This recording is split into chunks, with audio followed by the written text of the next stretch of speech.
سلامونه او نیکې هیلې هیله یم چې جوړ او روغ به یاست. دغه څو ورځې کې د پوتین او د ټرامپ لیدنه به کېږي او په دې لیدنې کې ډېر هغه څه چې اوکراین فکر هم نه کولو هغه څه برته د اوکراین سره کېږي.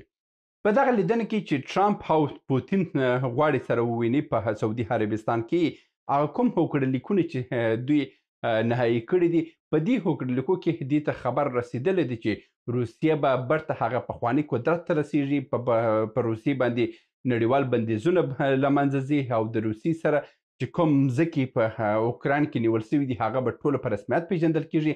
دا هر څه هغه غوښتنې دي چې په د روسیې د خوا امریکا ته ورکړل سوي دي او په بدل کې دوی هم اوکړه کړې ده او امکان لري په دغه وروست کې د هوکړلیک لاسلیک سي او د روسیې باندې چې کوم بندیزونه دي په نړیواله سطح باندې هغه ټوله ختم سي. نن پر دغه موضوع باندې خبرې کوو چې کوم موضوعات دي او زلنسکي په دې کې څه رول لري او د اوکراین راتلونکي به څه کېږي. زه پر موضوع باندې خبرې کوو خو تر اضافه خبرې تېرې شو. مخکې له دې چې پر اصلي موضوعاتو باندې خبرې وکړو، زه د پوتین پر غوښتنو باندې خبرې کوو چې پوتین په دې جلسې کې د ټرامپ څخه څه غوښتنې کړې دي.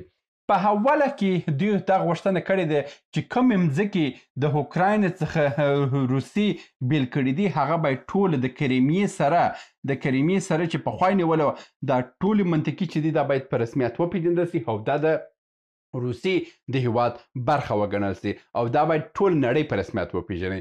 نو اوس تر دې خبر رسېدلی چې زلنسکي هم ویلي چې امریکا د دوی سره موافقه کړې ده چې دا سیمې باید روسیې ته موږ وسپارو او موږ یې هم قبلوو، ټول نړۍ به هم ورسره ومني.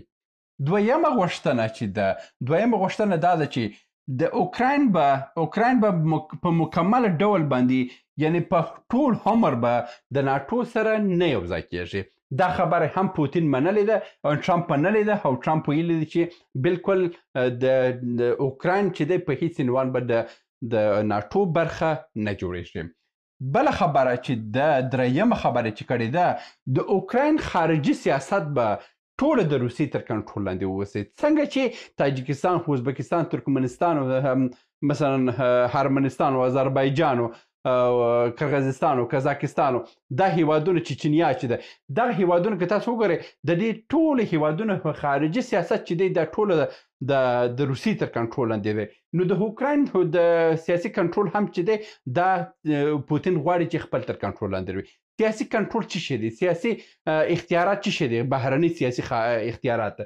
د مثال په ډول باندې که ملګرو ملتونو کې یو ټولپوښتنه کېږي او یو د رایه موضوع راځي چې موږ به دغسې صندوق پرېږدو د او نه خبره راځي پکې کې مثلا د مثال په ډول باندې موږ د افغانستان اوسنی حکومت په رسمیت پیژنو، په دې کې د او نه خبر راځي.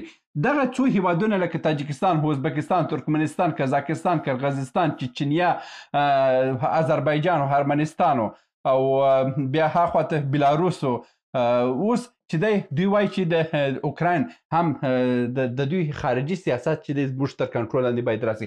یعنی مطلب دا دی که روسیه ووایي چې زه په رسمیت یې پیژنم، د روسیې د رسمیت پیژندل به مطلب دا اوسي چې د روسیه او جم د دغه نږدې 10 هیوادونه چې دي دغه 11 رایې چې کېږي مکمله به دی موافق رایه ویل کېږي.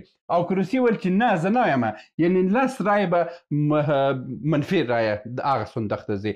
یعنی مطلب دلته په خارجي سیاست چې دی دا باید د روسیې تر کنټرول لاندې وسي. همدا اوس هم تاجکستان، ازبکستان، ترکمنستان چې کله هم غواړي د افغانستان سره یو مجلس وکړي، د پاکستان او نور هیوادو سره مجلسونه وکړي، په هغه کې باید د روسیې یو استازی ووسي. یعنی بغیر له د روسیې د استازي دوی هیڅ اوکړلیک نسي امضا کولی. یعنی خارجي سیاست چې دی دغه ټوله د روسیې تر کنټرول لاندې دی. دا هغه درې همده غوښتنې دي چې روسیې کړي دي او دا د اوکراین په هکله باندې دی. څلورمه غوښتنه د روسیې چې ده هغه دا ده چې ټول اقتصادي بندیزونه به پر روسیې باندې هغه لغوه کېږي. همدا اوس یې پر د سویفټ نړیواله شبکه ورباندې بنده کړې ده، ویسټرن یونین بند شوی دی، منیګرام بند شوی دی او دغه ټولې د پیسو د انتقال شبکې چې بند شوي دي هغه روسیې چې اوس د چین د شبکې سره وصل ده دغه شبکې اوس وایي چې دغه ټوله کوم بندیزونه چې دي هغه بندیزونه باید ختم سي او زموږ سره پخواني اقتصادي راکړه ورکړه چې دوه هغه باید بیرته د سره ونیول سي او موږ چې کوم صادرات د یعنې کیمیاوي مواد چې موږ امریکا ته هڅول او امریکا موږ ته راهستوله دا باید بیرته شروع سي او دا به هم دا هم څلورمه او پنځمه غوښتنه د روسیې ده. نو دا 5 مهمې غوښتنې چې دي دا اقتصادي بندیزونه او د صادراتو وارداتو شروع کېدل د امریکا او بعضې اروپایي هیوادونو سره او نړیوال تجارت کې برته روسیې خپل ونډه اخیستل ته وایي.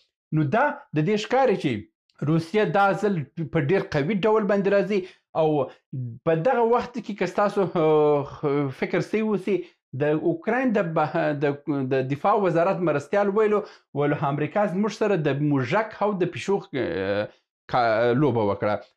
د موږک او د پیشو لوبه چې ده په سیاست کې دا ده چې مثلا زه ځم یو کس ته پیسې ورکوم چې ته ولاړ شه د فلاني سره جنګ وکړه او زه بیرته راځم هغه فلاني ته هم وایم دا پیسې ته واخله او ته دې سره جنګ وکړه. دا دوه سره جنګ ته هاچوي او هغه موږک بیچاره ضعیفه کوي او وروسته د موږک چې ته عاید او جایداد او منطقه چې ده هغه د دغه سړي چې پیسې ورکړي دي او د پیشو په منځ کې تقسیمیږي. عین هماغه کیسه ده. دا یو ډېر لوړ مفهوم لري او ډېر مهمه موضوع ده. ډېر خلک دا د پیشکې او د موږک خبره اوري مګر د پیشکې د موږک خبره په سیاسي موضوعاتو کې بیل معنا لري. دا داسې نه ده لکه هغه د تام او جري کارتون چې موږ وینو هماغه کیسه نه ده، دلته بله کیسه لري. نو اوس هم داسې ښکاري چې هماغه د موږک او د پیشو کار د اوکراین سره سوی دی. اوکراین خپل ټوله جایداد د لاسه ورکړه او دا څه چې هم پاتې دي اوس امریکا وایي چې هغه ماته راکړه. ښه، په آخر کې اوس یو اقتصادي خبره پکښې کې راځي چې په دغسې یو حالات کې چې یو هیواد د بندیزونو څخه وځي او نور اقتصاد برته شروع کېږي، زموږ غوندې غریبو هیوادوالو دپاره څه فرصت برابر دی؟ په دغسې وختونو کې چې پوهېږي چې سبا ورځ کې د ټرامپ او د پوتین هندوالي برته شروع کېږي. اوس مهال یو ډالر چې دی حدودا 95 روبل جوړېږي، د روسیې روبل چې جوړېږي. او که سبا ورځې کې دغه موافقه کېږي او دغه تجارتونه برته شروع کېږي، د دې امکان شته چې د روسیې روبل شپېته روبل ته برته راکښته شي.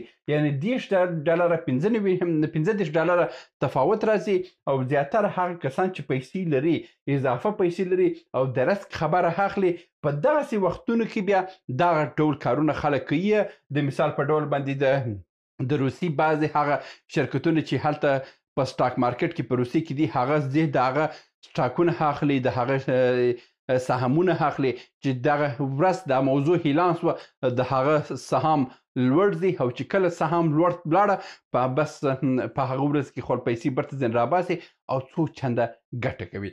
دغسې موضوعاتو کې دغسې سیاسي تبادلاتو کې موږ باید لږ زیرک واوسو او موږ باید د دغسې فرصتونو څخه نهایتا ګټه واخلو او خپل ګټې دلته جوړ کړو. که دغسې وختو کې موږ خپل ګټې برابر نه کړي او بیا په داسې نور چانسونو دا نه پیدا کېږي. دا ډول کارونه چې دي دا په فارکس کې، په سټاک مارکیټ کې، په کرپټو کرنسي کې، دغه ټولو مارکیټو کې تاسو وګورئ چې یو موضوع اعلانېږي، یو سیاسي موضوع موافقه او خلاف او تاییدي راځي، دا مارکیټونه یو په دوه جمپ وي، ډېر قوي جمپ وي. داسې خلک شته چې په دغه یوه شپه کې میلیونر سوي هم دي. نو موږ هم کولی شو چې په دغسې موضوعاتو کې موږ د فارکس کې او که په مارکیټو کې او که په صرافیانو کې هغه څه پیسې چې اضافي دي یو رسک دلته وویو او یو څه پیسې به پکښې کې وویو، که یو څه ګټې وکړه ښه او که نه نو تر دې خو اضافه روبل برته به نه پورته کېږي او حالات دومره درته وایم چې حالات کنټرولېږي او روبل به خپل ارزښت پیدا کوي او روسیې به برته نړیوال مارکیټ ته لاره پیدا کوي. دا و د نن ورځې موضوع. هیله مند یم چې یو څه مطالعه کړی اوسئ. تر بیا هم په الله سپارم. ښې چارې. سلامونه.